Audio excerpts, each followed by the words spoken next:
But I think the emphasis has actually shifted a bit. Okay. You know, I didn't find so much concentration on the fight against corruption. So when you talk about the fight against corruption this time around, the emphasis was on asset recovery, really, which is like maybe that's, and he's called himself high, like the fight against corruption has already been won. Then in the area of security, which is also very good, which still concentrated on Boko Haram and the Northeast. Of course, the Herders-Farmers conflict came in, but the Northeast in particular. Yes. What I found very instructive is not the Boko Haram thing, but the acceptance of the challenges with the security agencies, particularly the armed forces who are actually fighting, waging this war against insurgency and the commitment to welfare of these people. And he made a host of promises again in this speech. Now, importantly also is the issue of the Herders-Farmers conflict, which I found very interesting, which I found that he has actually put most of the consideration, most of the recommendations we have actually been profiling. But what I did not like was the way he started it, more like it's still a crisis that is being ignited by fifth columnist, really, while he then went on to talk about the positives and those recommendations which you could actually made it better. Now, for me, what I found reverberating throughout is climate change. Yes. He kept making reference to the issue of climate change, even though he spoke about the flood, when he spoke about the bumper harvest, fleetingly. Okay. Really, it was just like a mention of these whole flood issues. And of course, the issue of diversification of the economy. So if I take away climate change, I'll now look at the fact that he spoke about mining, he spoke about capacity, which is very, very important. And what other thing in terms of the agriculture, which he has, of course, placed a lot of emphasis on since the beginning of this as well. Technology. There was a lot of emphasis on the fact that Nigeria should take, advantage of the opportunities provided by technology in a positive manner. And then he nicely talked about, the social media and the impact of social media in, national development. But before you respond to his emphasis on technology and what you make of that particular emphasis, let's take a break and we will be right back. Thank you so much for still staying with us. We're still evaluating the President's speech, President Muhammadu Buhari's 50th anniversary speech. And just before we went on that break, we were talking to Idayat on the mention of technology. But joining her to make the analysis is the Senior Special Assistant to the President on Media and Publicity, Garba Shehu. Thank you so much for joining us. Thank you. I appreciate it. Okay, we'll just move over to you now, Idayat. During the President's speech, he actually rightly said that the fight against corruption has, progressed, and even the recovery of looted phones, despite stiff resistance, the administration has actually done a lot from it. From your assessment, do you see that as true, bearing in mind the fact that many critics have come up to say that the fight against corruption and the fight against corruption has been a one-sided fight? I think when we talk about the fight against corruption, we shouldn't always emphasize even on maybe prosecution or investigation. We should look at it more from an holistic point of view, and that is why we talk more about institutionalizing the fight against corruption, not in terms of the rules that are even being made. In fact, I like the fact that it came by using the rule-based system. I was like, oh, that's very, very technical, the rule-based system. How much of a rule-based system are we as a country? How much are we even entrenching the basics of the rule of law in our fight against corruption? It's not just that it's selective. Maybe at times if you ask me if it is selective, I'll ask who should be prosecuted. It's the people who have just left office. What I will even emphasize is it's more based on campaign funds from the last administration. Now, the number of prosecution has increased. We have seen the fact that 2 governors have been prosecuted, but again, you look at the case historically and you know that it's other administration who actually started it. But a special court is going to be in place, or they said is already in place. I have to fact check. It's going to be in place. We have the NFIU now. It's also become an hat, which means there is a separation from the EFCC. So we have some positive. But again, the question you ask is that what is the situation on ground? Yeah. And how has that increased our ratings? Because ratings are also very important. If I have seen that our ratings have gone to 100 from the number 136 and the way it has progressively declined, then in concrete, I could actually say that the fight against corruption is already being won. Asset recovery, very good. But we are still waiting to actually monitor what those assets are actually being utilized for. So it's not been won. That's my conclusion. Okay. But there are visible progress being made. All right, I'll come to you on the issue of technology and how we can tie all of these highlights on corruption, security to the use of technology, really. Garba Shehu, did you write that speech? How could I have? No, the presidency is huge. The president has access to opinions, intellectual, in fact, every intellectual asset available to the country is there for the president. So he uses everything. So the president actually used the opportunity to tell Nigerians how far his administration has made in the areas of those three-pronged areas of the fight against corruption, economy, and security. But what I found missing in that speech was the mention of the release of Leah Sharibu, whose mother came out recently over the weekend to raise the alarm that there are plans by the Boko Haram insurgents to kill her by the middle of October. Are you aware of this? Yes, and I regret that her circumstances are different and very unfortunate. And the government is relentless in the efforts to secure Leah Sharibu and all of our hostages kept against their will through whatever means possible. But I think that, speaking in broad terms, I think the president spoke on many things and he tied up his speech at the end by expressing very strong commitment. But don't you think that the president should have made very passionate appeal to the Boko Haram members who have who have held Sharibu hostage, appeal to their conscience to release her? This was an opportunity for him to connect with the people of unless we have forgotten. I'm sorry about this. Unless we have forgotten. The president did make an appeal at the time when the initial threat to harm Leah and other hostages was made. And he made an international appeal. He said, all of our partners and the friends and whoever has influence on them. And you know that it's an international network. But that was about some months ago.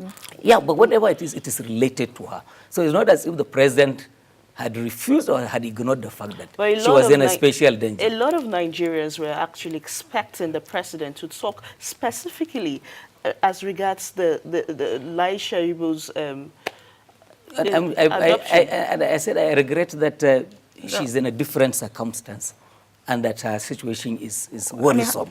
However, in a national speech like this, which lasted 15 minutes. 16 minutes. About 16 years. My sense is that if you ask the NLC president, he would have said, why did the president not speak about minimum wage? They just resumed from. And so therefore, I think people can cherry pick.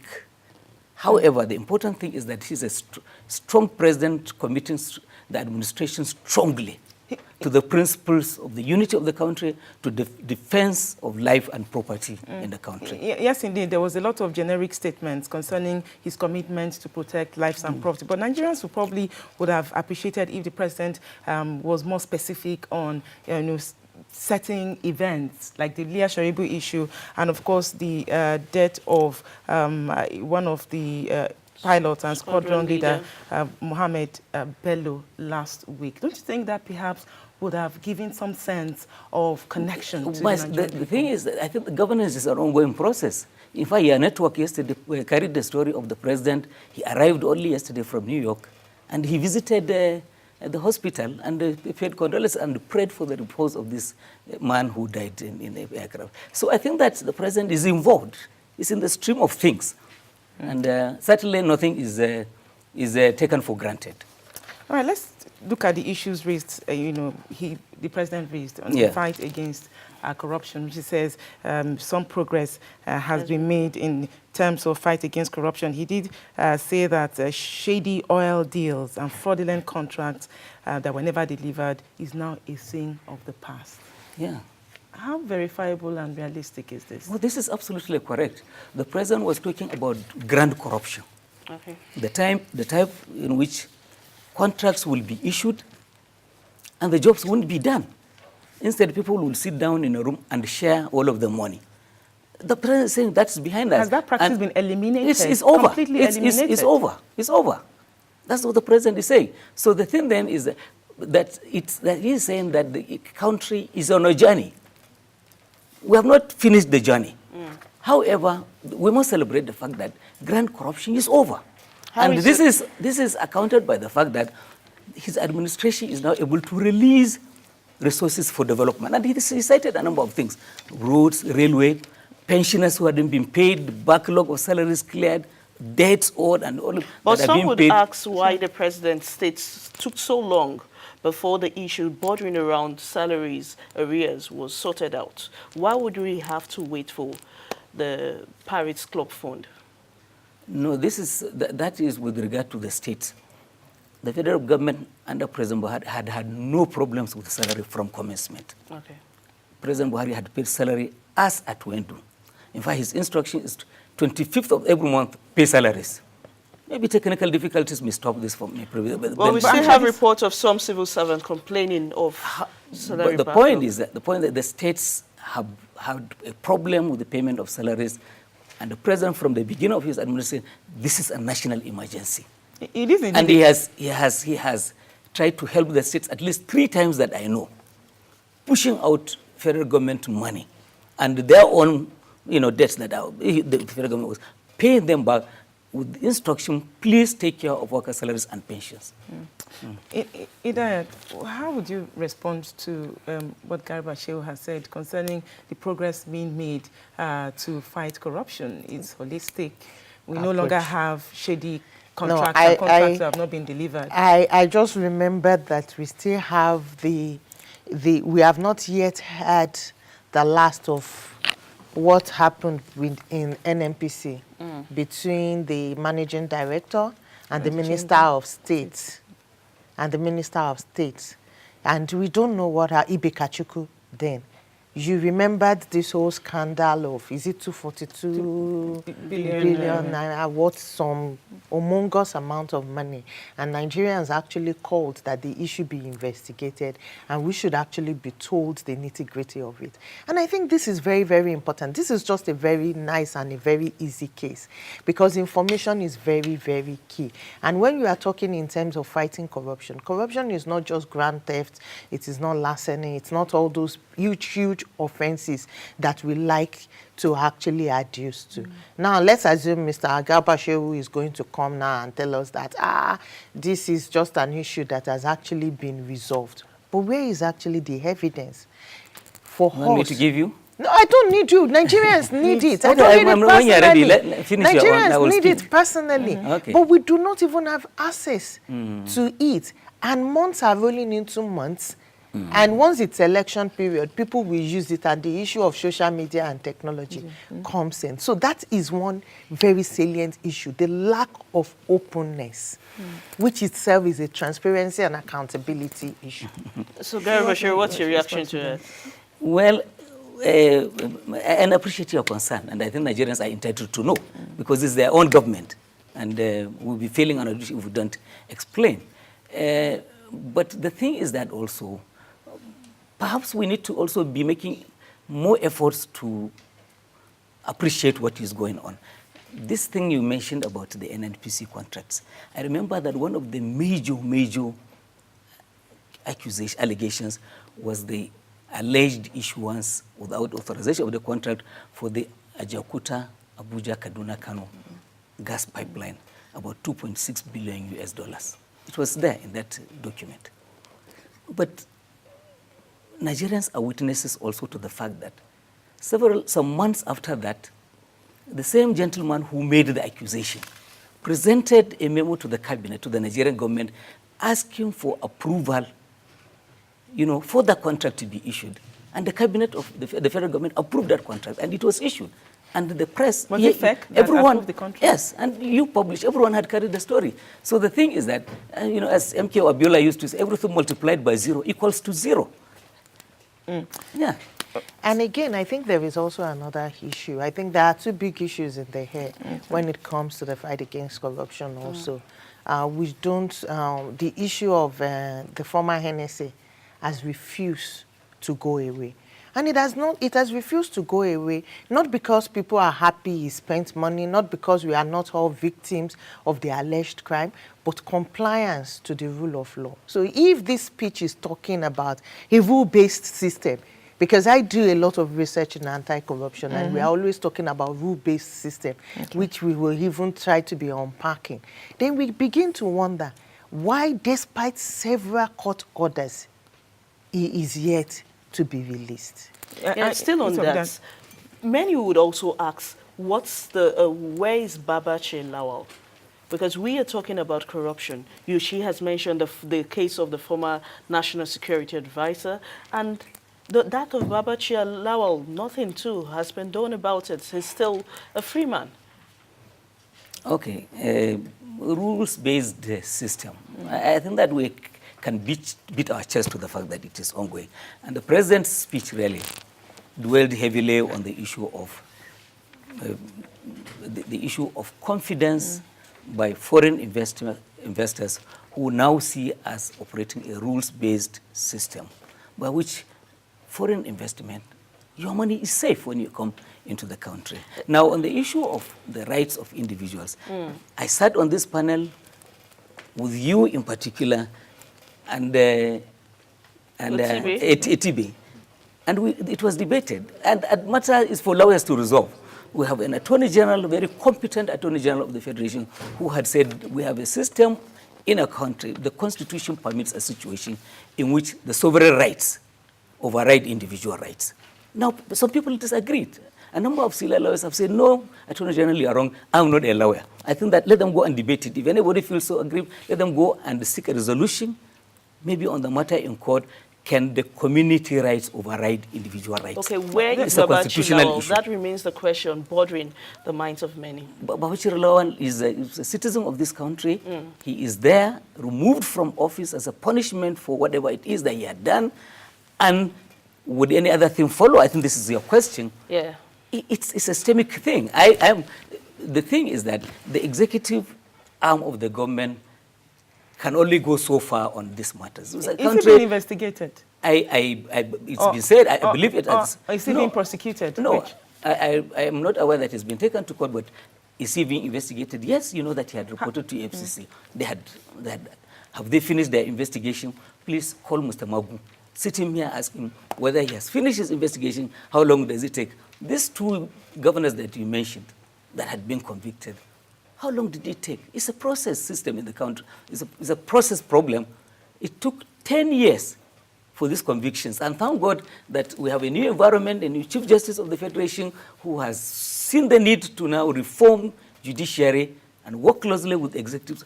This is why a lot more convictions are even coming. But none of the cases initiated by this administration has been fully prosecuted, and no conviction has been made. No, I'm sorry. Most of the convictions that we're seeing are, cases that prosecution began. Well, two things. You know that by our Constitution, President Buhari has no right to call a judge and tell him to finish this case. But let me say, there are reforms that are going on in the justice system in the country. You know that there is now corruption cases you have to try beginning to the end. Corruption cases must be tried within 180 days. Yes. And this is arising from the reforms that are happening in the judiciary in the country. Okay, so, still on the reforms. No, but please, before we get to the reform, I think it's very important. I love the fact that Malam Garba Shehu came up and said that President Buhari cannot call a judge and say that. It still goes back to the doctrine of separation of powers. And it goes back to these things that there are checks and balances. So if the court has continuously, I think like 5 times, issued that Mr. Dasuki should be released, There is no way that the chief law officer can then say that there is this derogation of powers under the Constitution, under the Chapter 4 of the Constitution, when he has not gone to court to argue that, but they have just refused to release him because he's invoking that. No, it's wrong. It's like you are approbating and reprobating at the same time. You cannot pick and choose what you want. That seems to be the general perception. I mean, that it's not the general. I'm talking even from the position of law. That's the I general. said from my own point of view, I said clearly that opinions are divided on the matter. And people feel strongly. It's impunity. What I'm saying is, as much as you believe, about both sides. As much as you believe that opinions are divided, what Idayat has said is reflective of, what the law actually provides. Again, that's an opinion. You cannot perhaps, stifle the rights of an individual. No, what I'm saying, the court has given some relief, but the administration. Perhaps that's the... They have refused to implement.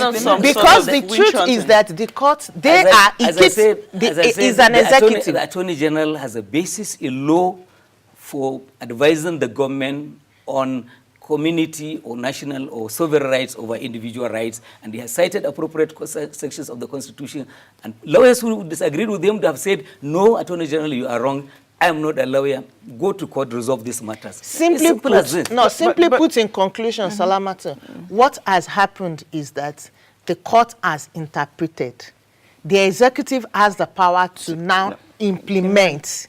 They have now refused to implement it based on... No, there is no... I'm not aware that anyone had gone to court to contest this matter. As a matter of fact, the Attorney General's case is strongly backed by precedent set by the Supreme Court in the case of Asari Dokubo, who was denied his personal rights under the Constitution because they would threaten the rights of the security. So therefore, these are matters that are in law. I'm not competent. I'm not a lawyer. Right? No, Let them debate it themselves. You probably don't have to be a lawyer to understand, the disparities here, because there's a court order asking that Dasuki should be, some of Dasuki, and of course, Esther Zaki is another case in point. They should be granted bail, but the executive is yet to implement that court directive. So you don't necessarily have to be a lawyer to understand these disparities. And are you bothered as an administration that Nigerians are raising these concerns, especially when it concerns fundamental human rights? No, Nigerians can hold opinions that are different from those that the government holds. Okay, this is the beauty of democracy. Garba, Nigerians can hold opinions different from what the government holds. Yeah, but there are also, and this is the beauty of democracy. There are also concerns over the silence of Maina Gates. We have the MTN bribery scandals, and even the communication minister, who was just recently said to discover that he did not even go for youth service. That the government still is also silent on that too. No, but it shouldn't be as if somebody is just coming from the moon now, trying to understand all of the things that have happened. A lot of things had happened on each of these cases. One thing had been done or another. And I think that some of these matters have actually been rested. So where completely is to the satisfaction. So therefore... The question still remains, where is Babachi Lawal? I said, where is Maina? On Maina? Your news, and where also news, is the communication minister? 2-3 days ago, he was in Yola on a campaign mission. If you have arrest warrant, go and get him. But the point I'm making is that there is a process of investigation, there's a process of litigation, which cannot be dictated. Is that not the one-sidedness many are alleging that the fight against corruption is having now? That the one-sidedness and the fight against corruption. No, the fight against corruption has always been people who always have felt that they have no explanations to give for what they are accused of. They have blemished the system, and the system will always come under attack. That's taking us back to what the president said. Listen, there is stiff opposition, there is stiff resistance, because you don't expect to fight corruption, and corruption will not fight. Talking about the recovery of looted phones, there are also concerns as to what's this looted phones, the recovered loot. But as I said, you are speaking as if you are just coming from the moon. The 480 billion of this money is in 2018 appropriation. The president went to National Assembly, read the budget and said, from recovered assets, this money will go into the budget. And some of it will be taken to... and some of the money we just to- recovered from Switzerland, 326 billion US dollars. This 5,000 our poor sisters and brothers get in the villages. It will But add has the to that. government been transparent with the amount recovered? What more do you want? Okay. Now, talking about whether government has been Let transparent... me answer her. Because Yes. the president set up an audit panel. This audit panel, with this month, last month of September, did an audit and presented a report to the government of all of the collections made by the investigation agencies and presented to government and said more than 700 billion naira has been recovered. We'll 700 get back to billion. you. What's your reaction to this? Do you think the government has been very transparent with this recovered looted funds? I think they have parameters, and I think it's along with the World Bank. I will be more concerned in terms of some of what it's actually being used for. Maybe that is what we need it to be utilized for. I'll also be concerned that there has been lots of allegations in this whole recovery effort that, for instance, some lawyers were again hired by the Attorney General, and these lawyers are going to be paid when already the whole case has already been concluded and we needed no lawyers. There has been a lot of back and forth argument on this, and nobody has come up straight to address it. So these are like loopholes, really. It's very laudable that we are getting our money back. It's very laudable that there is the open governance partnership where people like us again are coming together to be monitoring what is going to be happening to those funds. There is a task force, although we are yet to know in concrete how this will be done. But what is very important is when there are scandals, which is very, very, it's like government cannot afford to say we will stop talking. So is it $8 million? It's like almost every week it's in the news. And it's been on for quite some time, associated with the recovery of this money. And with even the foreign lawyer on the other side coming to say like, in Luxembourg, I've concluded all process. And there is actually no need for Nigeria to come forth and pay his lawyers this humongous amount of money, and there is silence over it. That alone is casting aspersion on something that is very, very laudable.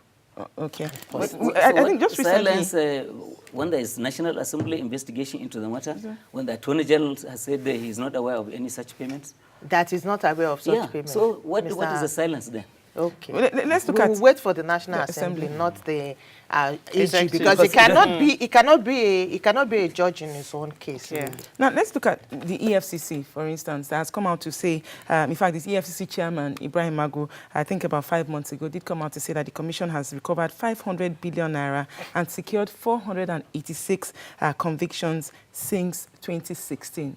Is this not progress? It's progress. It's progress. Maybe what we will then further investigate is convictions for what?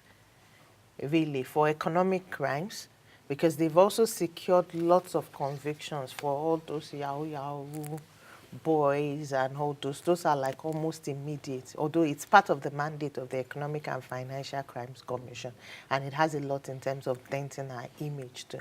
But conviction for what? Then on the issue of the recovered fund, really, there is no signage in terms of what has actually been recovered, because you will remember that the former Minister for Finance also raised the same issues and even asked that they should say how much.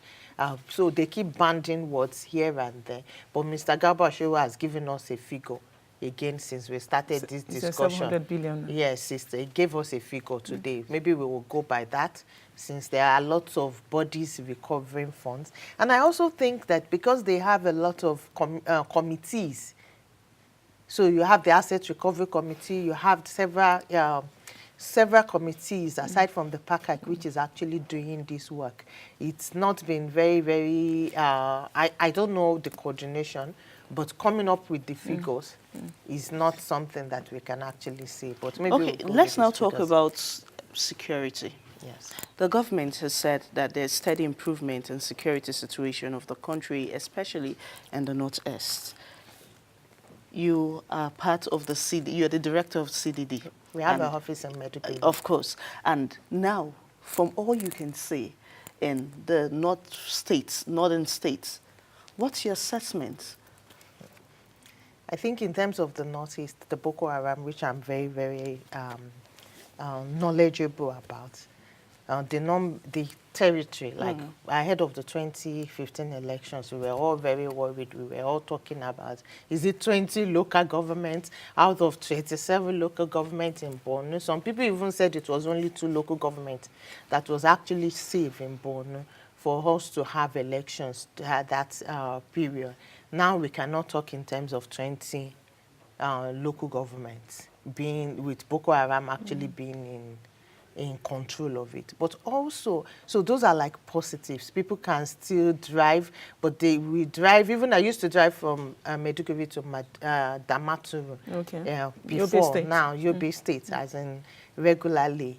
But these days, it's not actually even happening the way it used to be. I think some of my colleagues have even been caught in crossfire. So not like invariably the fight against corruption is asymmetric. The fight, the insecurity is asymmetric, but you can't compare it to the way it was in the ahead of the 2015 elections. Now, what is also important is that once it's raining season, I think that's part of what they don't tell us. And maybe we don't even look at, I don't want to believe, like I said, Malam Garba Shehu said that the government has got the best of analysts, the best of resources. Once it's the raining season, the Boko Haram guys will actually have a upper hand because of the knowledge of territory, because of the fact that they are able to work in very, very hard conditions. And also because this is an ideological warfare. People are going to get killed. They don't care if they are killed. But there are rising humanitarian concerns, really. Rising humanitarian concerns, which I find very, very worrisome. For me, I find it very worrisome. So the EU and other partners have come up with a figure of like 800,000 people that are still under captivity and they do not have access to and food issues, really. Now, I think that's not really far-fetched because even in places like Bama, in several places, in the north of Borno, for instance, and around the Lake Chad Basin, people are living there. People have to cohabit with Boko Haram. I've been to Shua in Adamawa. The people come, it's just like the end road, the gate to Boko Haram and in Sambisa. So these are like, the issues are still there, but it's not as bad as it used to be. Then it's the asymmetric attacks continue to occur. So with all of this, would you also agree with the president when he says that we now have an enabling environment for investors in Nigeria? It's not you can't talk about Northeast. You have to look at the issues holistically. So if you talk in terms of having an enabling environment, yes, maybe the ease of doing business, many of the policies they have put into place. But look at it. How many times we used to drive to Kaduna and come back? Yeah. I drive to Kaduna every in the morning. In fact, like 11, not even 7, then I'm back by 6 o'clock or 7 to Kaduna. Now, how many people can drive to Kaduna except you go by train to Kaduna? You can't drive to Kaduna. Look at what is happening in Plateau. Just as yesterday, I don't know what has happened this morning. Benue is actually there. So you have Sanfaba is there. You have the Elders Farmers conflict. You have armed banditry. You have kidnapping on the rise. You still have the Niger Delta militancy. It might not be as potent. You have issue of cultism across all the country. I'm sure if we allow you to go on, you will keep going on and giving us a long list. So that's not enabling, really. So please, let's Garba, you may want to respond to this, but it's top of the hour and it's time for us to join Ohimai. All right, we were talking about the ease of doing business and the fact that Idayat here does not agree with the president who says that there's a conducive environment for local and foreign investment. She gave instances about the security situation in Kaduna, for instance, where people have to travel by train to get to their destinations. Of course, Benue and Zamfara State. Well, I hope that Idayat didn't tell you that all of these things are new crimes which had never been known in Nigeria and that they came with Buhari. Because I'm not sure there is one country in the world where there is no criminality.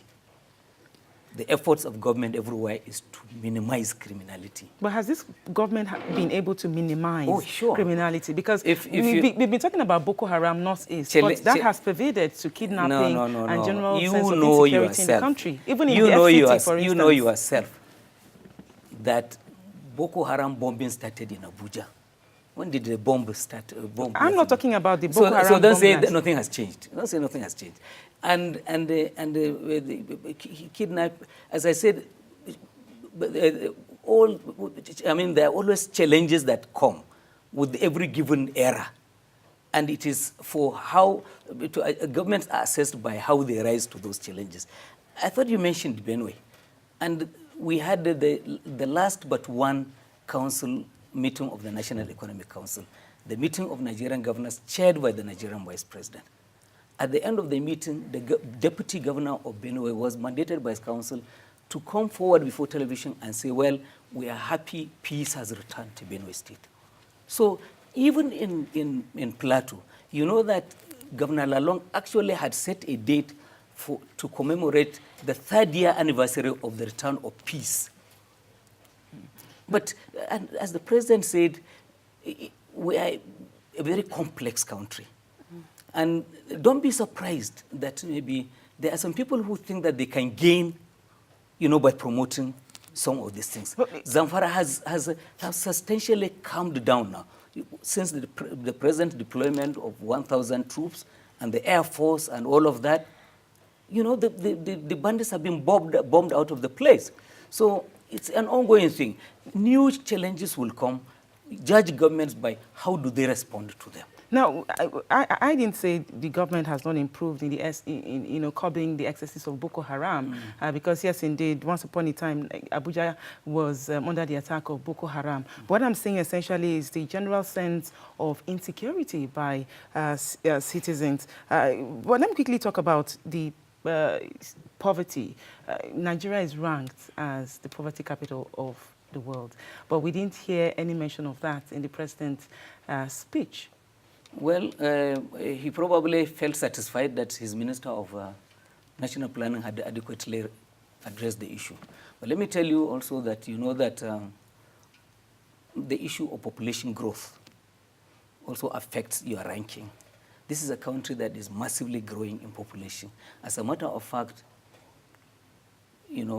economy would be growing, but if it is not growing at the pace of your own population, people don't judge you as being developing. As it is now, you know that we achieved 1.5% growth in the second quarter. And the existing population growth rate is about 3%. So therefore, you find that whatever we are able to achieve, and so therefore, as a matter of fact, this country has to confront the issue of population growth. Not only Nigeria, Africa generally. It's growing, it's a matter of growing concern. So how will the government confront these issues? Well, there are many ways of doing these things. You know that if you want to do what other countries have done, China restricted birth to 1 child per couple. India forced, people to adopt, sterilized, more or less, people. In most of these countries that have been successful, they have used education and the enlightenment. Okay, the president... So that when the women are educated, and with growing urbanization also, people appreciate that the more they have, the more difficulty and challenges they have. So they try to cut their coat according to their color. During the president's broadcast, he also made mention of the social media. He said that the Nigerians should stop, saying all sorts of things on the social media, and he actually kicked against the social media. But then some would ask, the social media played a vital role in 2015 that also led to him becoming president. So why come against them? I hope this is not read as meaning that the president has said social media serves no useful purpose. He's drawing attention to the negatives.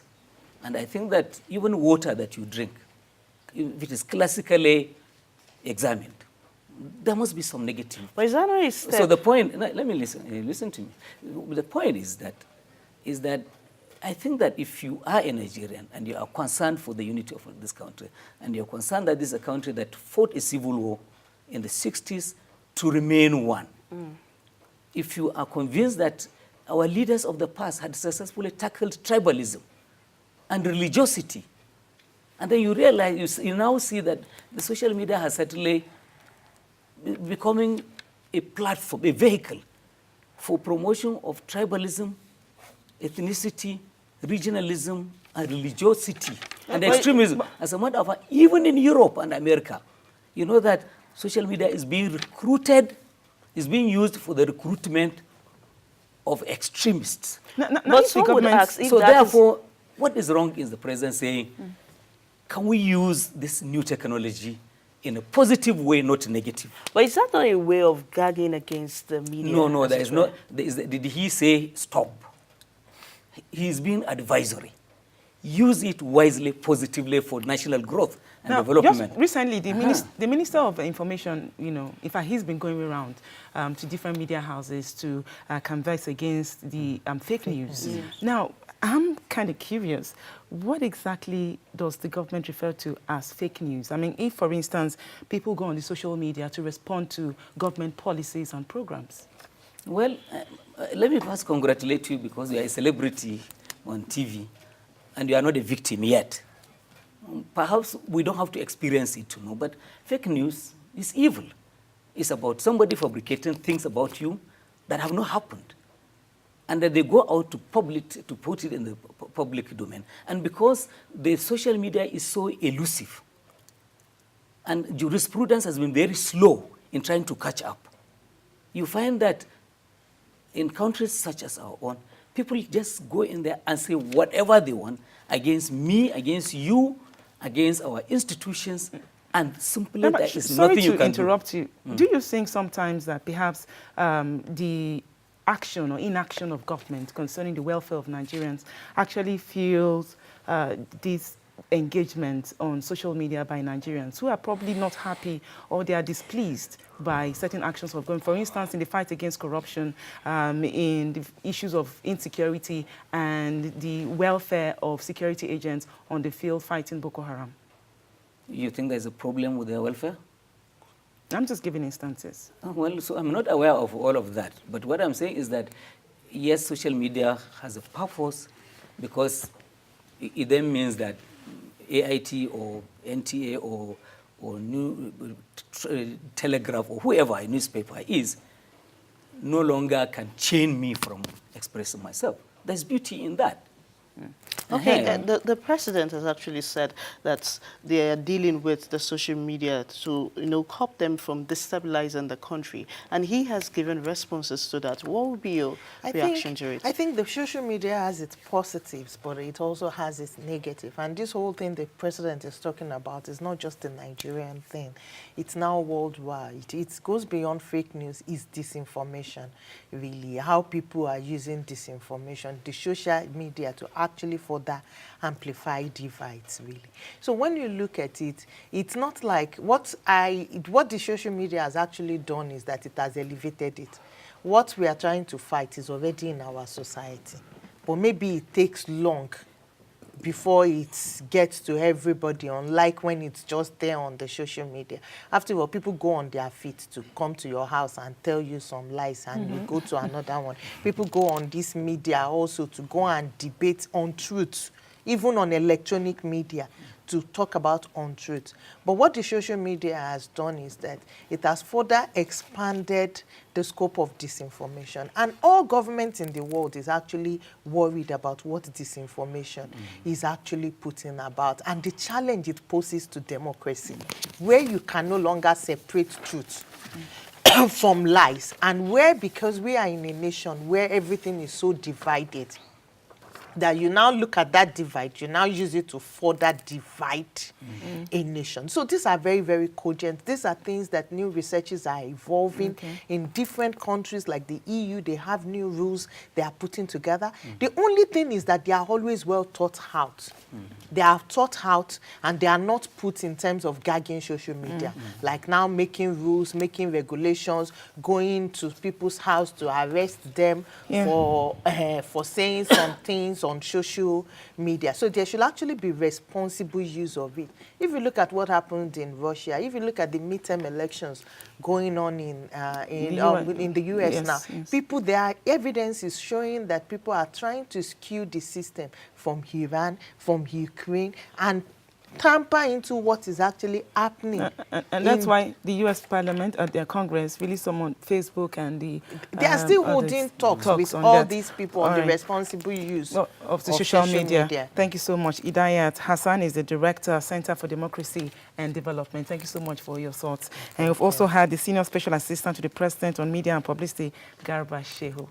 Thank you. I'm sure you're eager to join the parade at this point. Yeah, well, it's about time, 9 o'clock. All right, thank you so much for thank your you so time. much for being Thank you. All right, don't go anywhere just yet. Our conversation continues, and this time we will focus on the state of the nation. And Nigeria at 58.